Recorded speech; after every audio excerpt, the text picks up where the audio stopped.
Bien, comenzaremos con esta parte del curso relacionada con análisis estructural matricial y en particular estaremos viendo lo que se conoce como el método de rigidez aplicado a eh, estructuras constituidas por elementos barra o armaduras. Vamos a estar platicando de tres temas a lo largo de esta serie de videos, tutoriales, digamos, relacionados con el método de rigidez. Y primero estaremos abordando tópicos de base, teóricos. Eh, Vamos a hablar de la clasificación de los métodos matriciales, en primer lugar. De ahí vamos a hablar un poco de cómo calcular el grado de indeterminación en estructuras constituidas por barras, elementos barra o armaduras.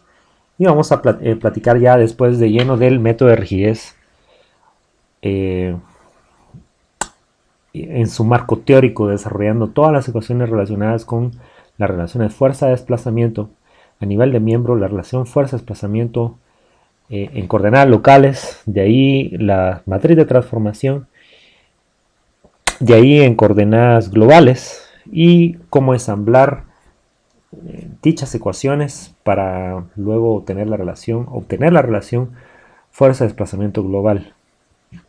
Eso lo vamos a dejar para un tutorial posterior y en este nos vamos a concentrar solamente en este tutorial al primer tema que tiene que ver con la clasificación de los métodos matriciales. Los métodos matriciales los podemos clasificar en dos grandes grupos: aquellos que se pueden clasificar como derivados del método de las fuerzas o de la flexibilidad, y aquellos derivados del método de los desplazamientos o de la rigidez. De hecho, es este segundo método el que vamos a estar empleando durante este capítulo. Ahora vamos a hablar ya más formalmente de cada uno de los métodos y vamos a platicar específicamente en primer lugar, del método de las fuerzas o de la flexibilidad. Y vamos a platicar, o vamos a describir los pasos conceptuales que habría que seguir para resolver problemas siguiendo esta metodología. Primero lo que tenemos que hacer es que vamos a plantear las ecuaciones de equilibrio para nuestro sistema estructural, nuestra estructura. Luego vamos a plantear las relaciones fuerza-desplazamiento a nivel de miembro. Es decir, a través de ecuaciones que nos van a definir la elongación de los elementos en función de las fuerzas internas en dichos elementos y de su flexibilidad, sus coeficientes de flexibilidad, F minúscula sub I. Y un tercer grupo de ecuaciones tenemos que desarrollar que tienen que ver con la compatibilidad de los desplazamientos en términos de elongaciones de los elementos. Al combinar estos dos grupos de información, es decir, las elongaciones en términos de las fuerzas, observen cómo aquí tenemos las elongaciones de cada elemento en términos de las fuerzas internas, y aquí vamos a tener de hecho las relaciones de compatibilidad en términos de elongaciones. Esto también lo vamos a conocer como geometría de la deformación. Entonces, la geometría de la deformación combinada con las relaciones fuerza-desplazamiento a nivel de miembro nos van a proveer un tercer grupo de relaciones conocidas como compatibilidad en términos de fuerzas desconocidas en elementos. Y al combinar las fuerzas desconocidas, las relaciones de compatibilidad en términos de fuerzas desconocidas en elementos con las ecuaciones de equilibrio originales, al combinar estos dos grupos es que vamos a poder obtener finalmente las fuerzas de reacción. Entonces este es el método de las fuerzas en general, en su manera más general de describirlo. Haciendo un ejemplo quizás sea más fácil visualizar en qué consiste en realidad el método de las fuerzas. Si tenemos una estructura como esta, que tenemos aquí, es decir, en realidad dos barras conectadas en serie, ¿sí? La barra AB y la barra BC.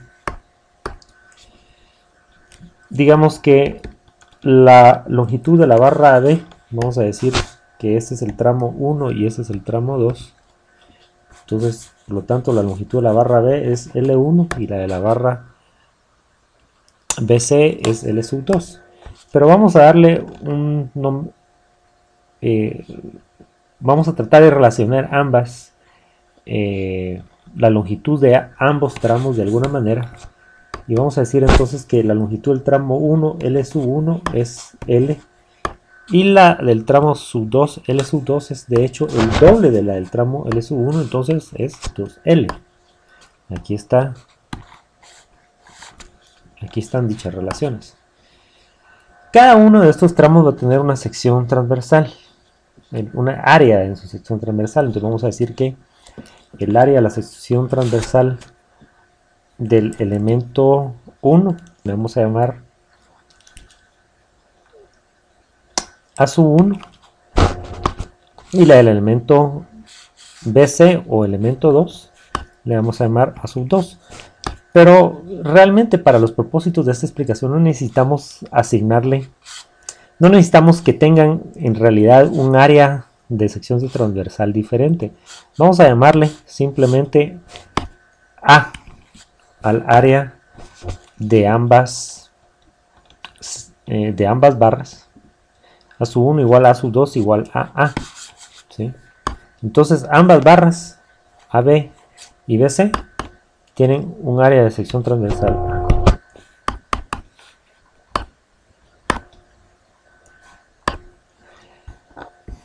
Entonces vamos a hacer un diagrama de equilibrio, ¿verdad? De hecho aquí aparece el diagrama de equilibrio, en el cual, o más bien aquí está el diagrama de equilibrio, pero el mismo solamente ha sido dibujado después de dividir, hacer algunas particiones a lo largo de la estructura. Como podemos ver, es una estructura estáticamente indeterminada. Ahorita vamos a ver a qué nos referimos con eso.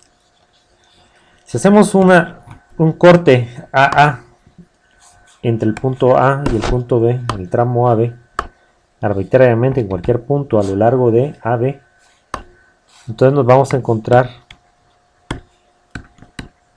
encontrar con que la reacción RA que tenemos aquí estaría actuando a lo largo de este tramo. Aquí lo tenemos. Entonces necesariamente tiene que haber una fuerza interna que esté actuando en esta sección AA, en el cuerpo libre que nos quedó a la izquierda de dicha sección, es decir, esto. Entonces ahí en la sección AA tiene que haber una fuerza interna de F sub 1. Del otro lado, a la derecha de la sección AA nos quedó otro cuerpo libre, el cual nos quedó encerrado o digamos confinado por la sección AA y la sección BB. Entonces estas dos secciones nos definen este segundo cuerpo libre que tenemos acá, en el cual aparece la fuerza PB que está siendo aplicada en el punto B. Una fuerza axial aplicada en el punto B, que es de hecho la que va a estar generando todo este comportamiento.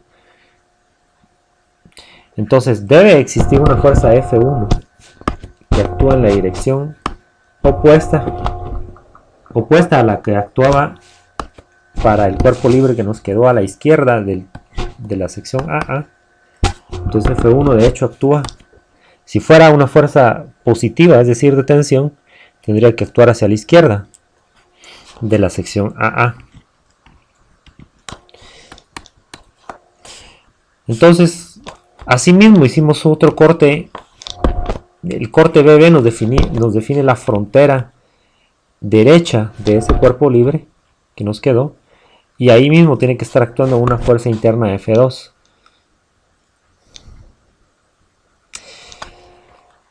Esto sería el segundo cuerpo libre que tenemos. Ahora, de BB hacia la derecha nos quedó un tercer cuerpo libre. Aquí está ese cuerpo libre. Y aquí lo hemos dibujado. Y el mismo está sometido a una reacción RC en el punto C. Pero en el punto, en la sección BB, tiene que definitivamente estar actuando una fuerza interna que le vamos a llamar F2, que actúa en la dirección opuesta a la que actúa en esa misma sección, pero el cuerpo libre central. Entonces aquí está, vean como aquí en el cuerpo libre del centro actúa hacia la derecha y en el cuerpo libre de más hacia la derecha de hecho actúa hacia la izquierda.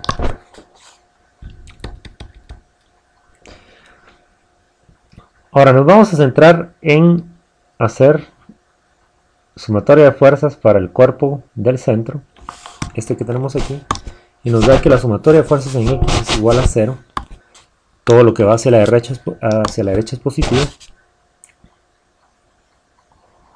Entonces vamos a decir que P sub B, positivo, que va hacia la derecha, menos F1, aquí está, va hacia la izquierda, por eso menos, más F2 va hacia la derecha, es igual a 0. Observemos cómo en esta ecuación la única variable conocida de hecho es P sub B. Las fuerzas F1 y F2 de hecho son fuerzas internas desconocidas.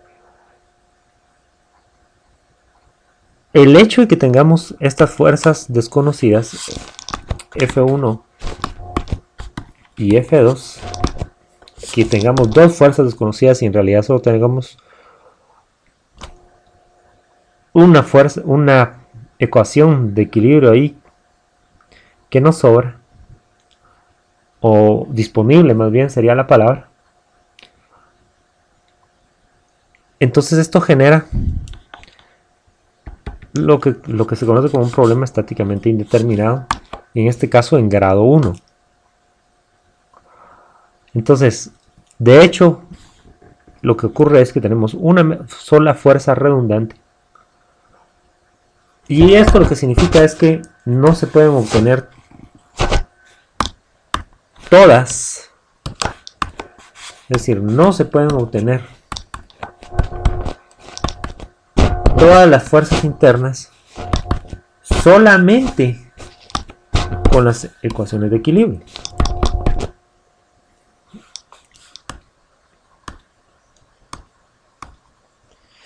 Entonces, al no poder encontrar solamente con las ecuaciones de equilibrio todas las reacciones y todas las fuerzas internas, entonces tenemos que emplear alguna metodología para encontrar dichas fuerzas internas y últimamente las reacciones. Para ello lo que vamos a hacer es incorporar la información relacionada con la deformabilidad del elemento, o más bien de la deformabilidad de los elementos que constituyen a la estructura y cómo se relacionan geométricamente dicha deformabilidad a nivel de elemento, y ya combinar cómo es que se puede plantear una relación de tal forma de que se estipule el hecho de que los elementos que constituyen a la estructura van a continuar conectados, y a esa información se le conoce como compatibilidad, la información relacionada con compatibilidad o geometría de la deformación. Entonces las relaciones fuerzas-desplazamiento que tenemos son las que habíamos platicado la elongación en la barra 1 es igual al coeficiente de flexibilidad de F1 de la barra 1 por la fuerza interna en dicha barra. Lo mismo para la elongación en la barra 2. Va a ser igual a el coeficiente de flexibilidad de F2 o la flexibilidad de la barra F2, F minúscula 2, por la fuerza interna en dicha barra, F sub 2. Entonces estas dos relaciones son las relaciones fuerza-desplazamiento para los elementos. De hecho. Entonces, estos coeficientes F1 y F2, de hecho sabemos de que son igual. Y sabemos que el coeficiente de flexibilidad para la barra F1 es L1 sobre A1 sobre E1. Y el coeficiente de flexibilidad para la barra F2 es igual a L2 sobre A2 por E2. La longitud de la barra 2 por el área de la sección transversal de la barra 2 por el módulo de elasticidad de la barra 2. Ahora, dado que L1 habíamos dicho que era igual a L y L2 habíamos dicho que era igual a 2L y A sub 1 y A sub 2 eran igual a A y A sub 1 y A sub 2 habíamos dicho que era igual a E, entonces sabemos que F1 es entonces igual a L sobre AE y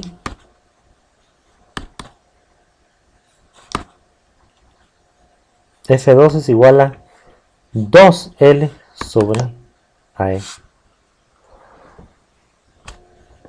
Ahora, ¿de dónde vienen en realidad estos coeficientes de flexibilidad F1 y F2 o la flexibilidad de las barras? Bueno, esto en realidad proviene del hecho, vamos a hacer de hecho vamos a insertar una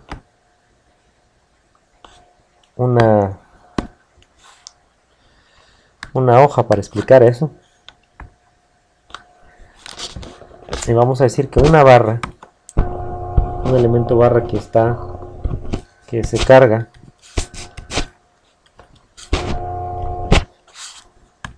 de tal manera que se aplica una fuerza externa que la vamos a llamar P, y el elemento tiene una área de sección transversal A, un modo de elasticidad E, constituye al material de la barra y tiene una determinada longitud L. Entonces vamos a decir que ese elemento, si se le aplica la carga P,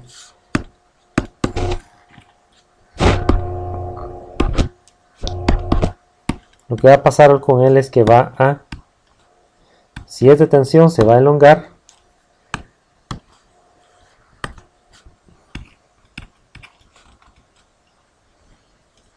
vamos a llamarle a esa elongación delta, y si fuera de compresión, de hecho lo que pasaría es que este delta sería negativo, o sea, se acortaría el elemento. Ahora, si estamos asumiendo que el material es linealmente elástico, que constituye a esta barra, entonces podemos considerar un modelo de material como este.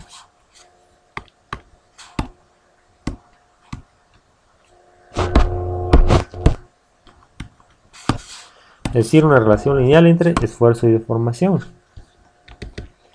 en cuyo caso sabemos que la pendiente de esa recta sería E, el módulo de elasticidad, y de esta forma el esfuerzo está relacionado con la deformación a través de dicho módulo de elasticidad, sigma igual a E por epsilon, una relación lineal y elástica entre esfuerzo y deformación, esfuerzo normal y deformación. Ahora, esta fuerza P, de hecho, si hiciéramos una sección en un punto arbitrario, una sección A, entonces veríamos que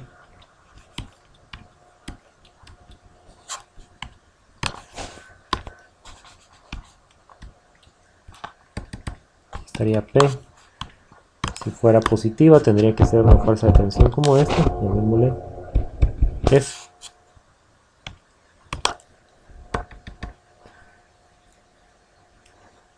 Entonces, de hecho, en una sección arbitraria, F es igual a sigma por el área de la sección transversal. Si estamos asumiendo una distribución uniforme, de hecho podríamos decir, bueno, esta es la distribución uniforme de fuerzas de esta sigma.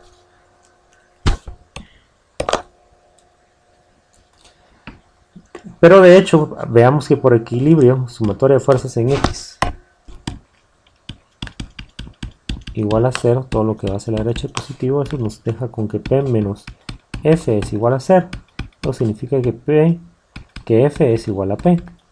Entonces podemos meter a la carga aplicada aquí, en lugar de F, y decimos que P es igual a sigma por A.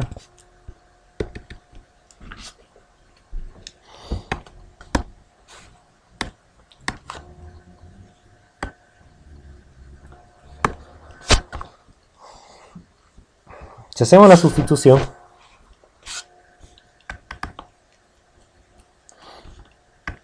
es decir, este sigma lo metemos, igual a E por epsilon, lo metemos acá.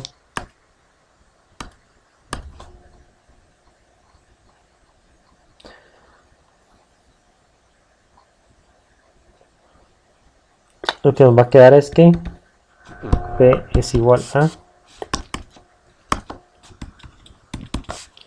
E por epsilon por A. Ahora bien, ¿qué es en primer lugar la deformación epsilon? Bueno, la deformación epsilon se define como la elongación, que sería delta de la barra, dividido la longitud original, L. Entonces hacemos esta sustitución aquí.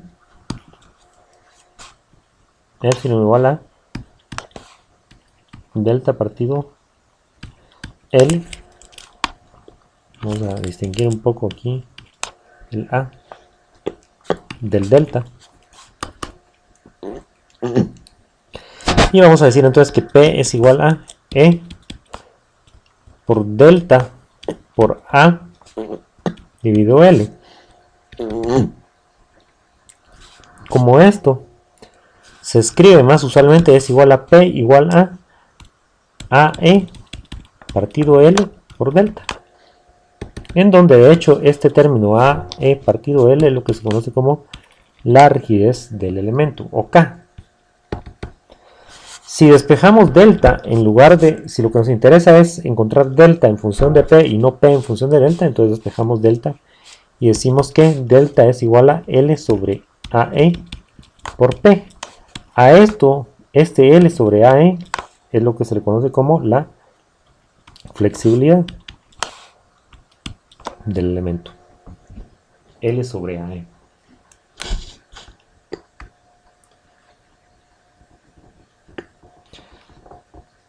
Entonces por eso es que esos valores de flexibilidad son inherentes a las propiedades de material y geométricas de cada elemento.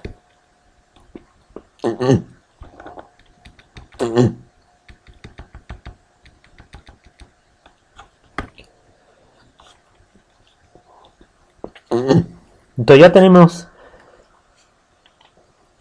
ya teníamos la relación de fuerza de desplazamiento para cada elemento, la elongación del elemento 1 igual a F, la flexibilidad del elemento 1 por la fuerza interna en el elemento 1, más la elongación del elemento 2 igual a F2, la flexibilidad del elemento 2 por la fuerza interna del elemento 2, F mayúscula sub 2.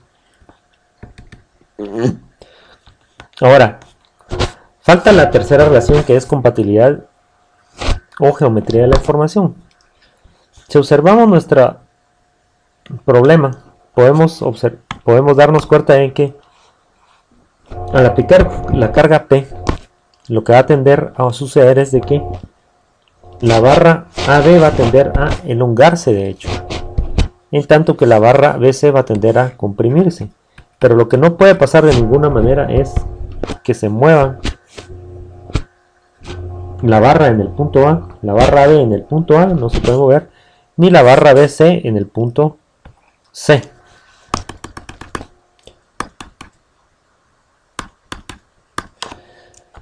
Entonces eso nos deja con una conclusión en cuanto a la geometría de la formación. Lo que se elongue la barra B tiene que ser igual a lo que se acorte la barra BC. Entonces aquí está. Eso lo único que significa es que la elongación total tiene que ser igual a 0 en realidad. Y eso es igual a la elongación de la barra 1 más la elongación de la barra 2. Esta por supuesto que es una expresión algebraica. La hemos denominado como la ecuación 3. Luego tenemos que expresar compatibilidad en términos de fuerzas en los elementos. Entonces, si sustituimos, tal y como habíamos dicho en el método, en la descripción del método, ya tenemos estos dos grupos de información, ahora los combinamos y obtenemos compatibilidad en términos de fuerzas desconocidas. Entonces, combinando la ecuación 2, o las ecuaciones 2, estas que tenemos aquí, la elongación en cada barra, con la elongación total definida en la ecuación 3, que es la relación de compatibilidad o geometría de la deformación.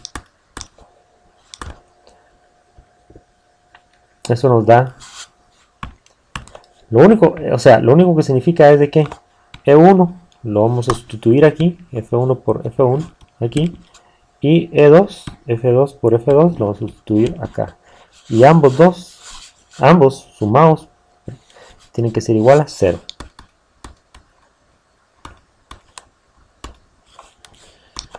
Entonces veamos, F1 por F menos la flexibilidad del elemento 1 por la fuerza interna del elemento 1 más la flexibilidad del elemento 2 por la fuerza interna del elemento 2 tiene que ser igual a 0. Esa sería la ecuación que nos queda. Ahora, sustituyendo F1, la flexibilidad del elemento 1 era L sobre AE y la flexibilidad del elemento 2 era 2L sobre AE.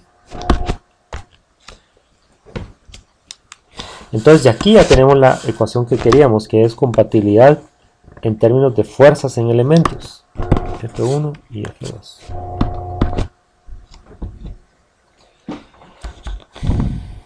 Vamos a resolver simultáneamente la ecuación 1 y la ecuación 3', porque es justamente lo que dice el método de las fuerzas que tenemos que hacer. La ecuación 1 se refiere a la información relacionada con el equilibrio de la estructura. Y la ecuación 3' es de hecho la que tenemos aquí, la que nos da compatibilidad en términos de fuerzas en elementos. Entonces, si regresamos a nuestro esquema inicial, si ya tenemos compatibilidad en términos de fuerzas desconocidas y las ecuaciones de equilibrio, las vamos a combinar estas dos. Entonces, por eso tenemos aquí el hecho de que se intersectan en nuestro diagrama de flujo. Y al combinarlas vamos a obtener, de hecho, ya las fuerzas de reacción. Entonces,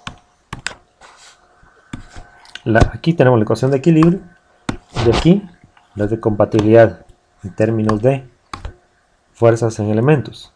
Entonces, al resolver ambas ecuaciones simultáneamente, entonces, por ejemplo, de la ecuación 3' podemos obtener inmediatamente que F1 es igual a menos 2 F2. Y al sustituir en la ecuación 2,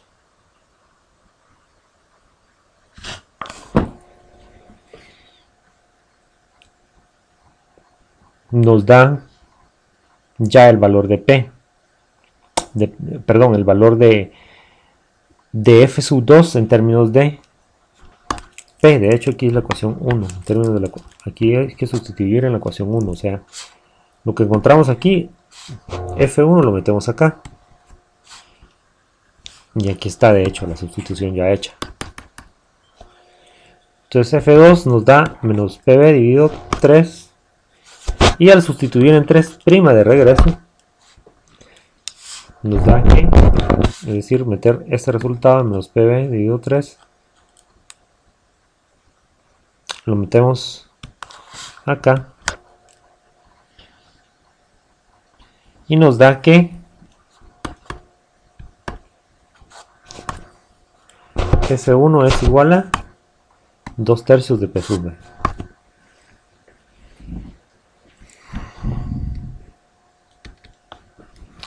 Ahora, una vez encontradas las fuerzas internas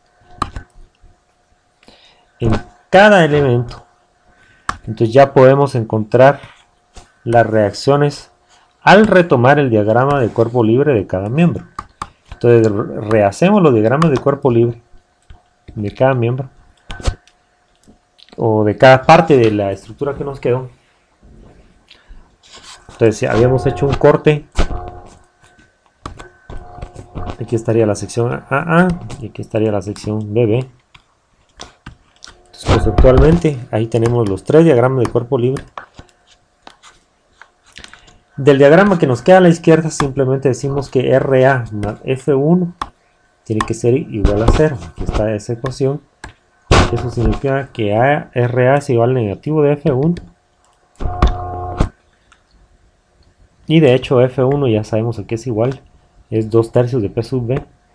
Eso significa que RA es igual a menos F1. Nos dice que RA es igual a menos 2/3 de P sub B. Eso significa que RA en realidad actúa hacia la izquierda en una sección como esta. Menos, vamos a tener que utilizar el diagrama de hasta la derecha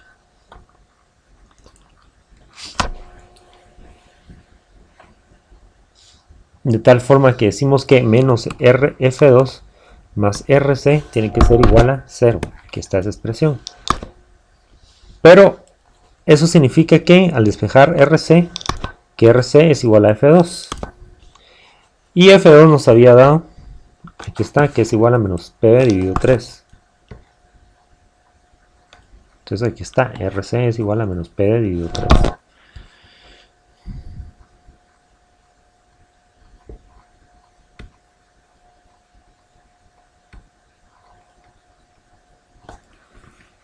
Ahora bien,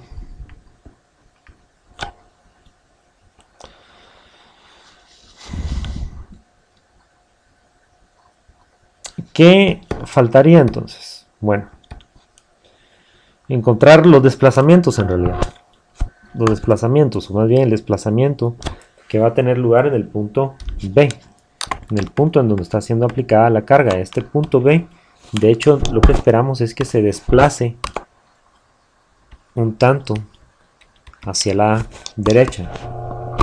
Entonces ese desplazamiento es el que vamos a encontrar ahorita, del desplazamiento del punto B. Lo vamos a llamar U sub B.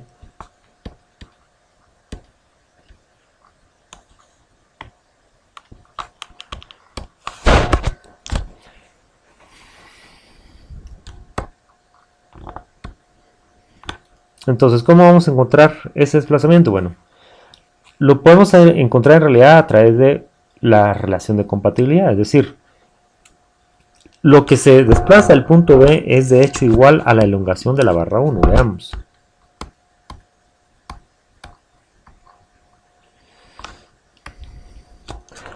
Si el punto B se desplaza una determinada distancia hacia la derecha, entonces la barra AB de hecho se va a elongar a esa misma distancia, U sub B. Entonces la elongación de la barra AB es igual a U sub B de hecho.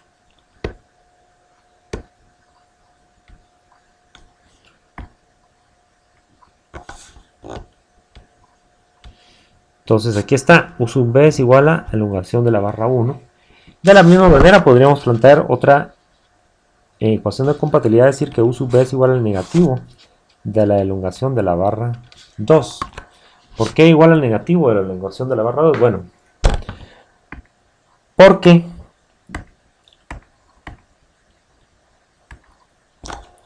lo que se elongue la barra, o más bien lo que se vaya a cortar la barra BC, es igual al desplazamiento del punto B en la dirección derecha.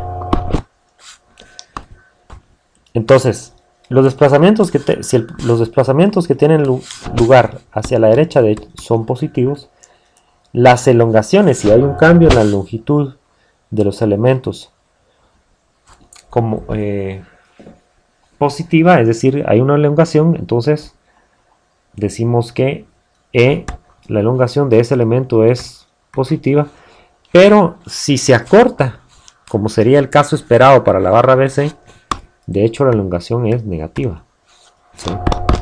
Entonces, por eso decimos que en el evento en que la barra, el punto B se desplace hacia la derecha, va a ser una elongación positiva, pero eso implica que un acortamiento de la barra E2, que por definición ese acortamiento sería negativo. Entonces, para que exista una relación matemática congruente entre V y E2, tenemos que colocar este signo menos. Entonces, si vamos a utilizar esta relación de compatibilidad,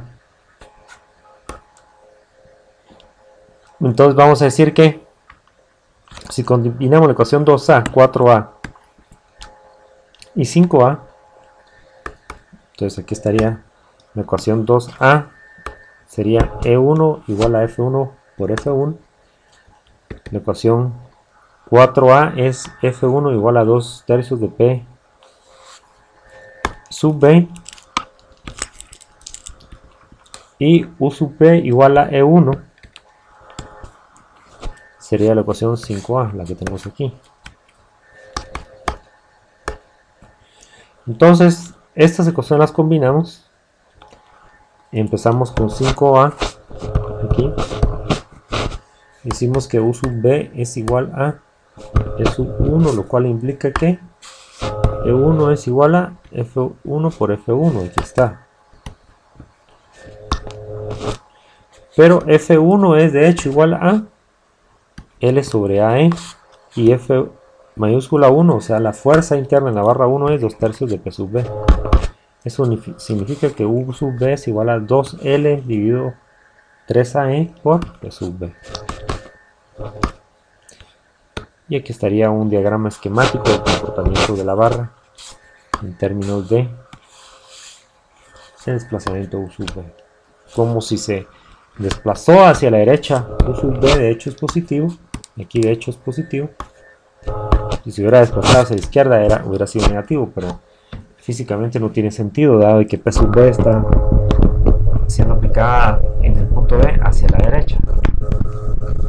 Entonces el miembro AB de hecho se va a alargar una distancia U sub B, pero el miembro BC en realidad se va a acortar esa misma distancia U sub B.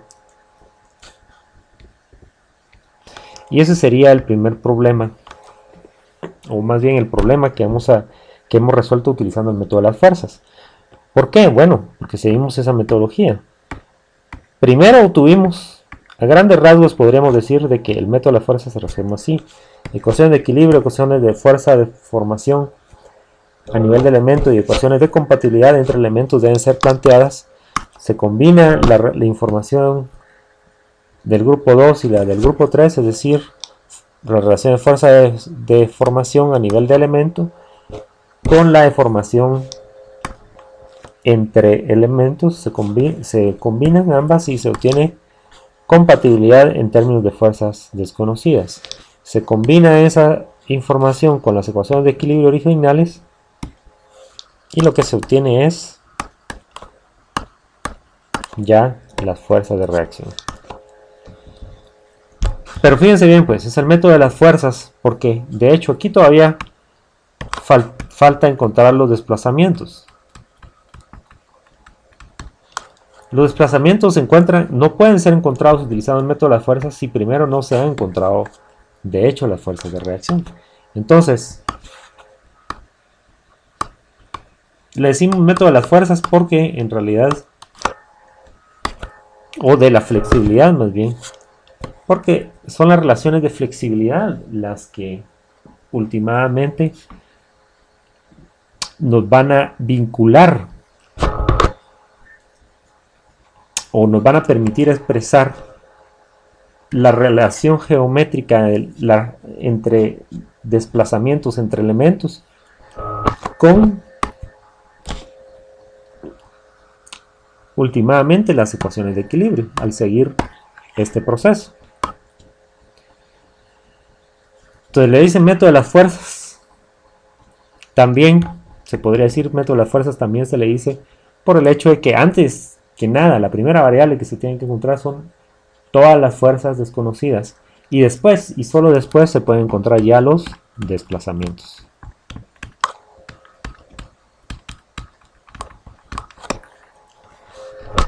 Entonces primero se encuentran fuerzas y desplazamientos después, si es que se requiere encontrar esos desplazamientos. Entonces esa es la marca del método de las fuerzas o de la flexibilidad, la utilización de las relaciones fuerza-desplazamiento, ¿verdad? O más bien las elongaciones expresadas en términos de la flexibilidad de cada elemento.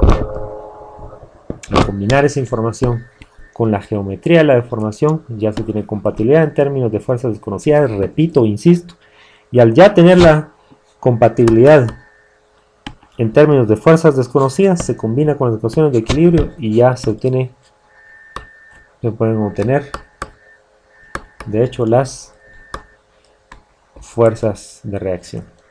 Bien, hasta aquí llegaremos con esta primera explicación relacionada con la clasificación de los métodos matriciales.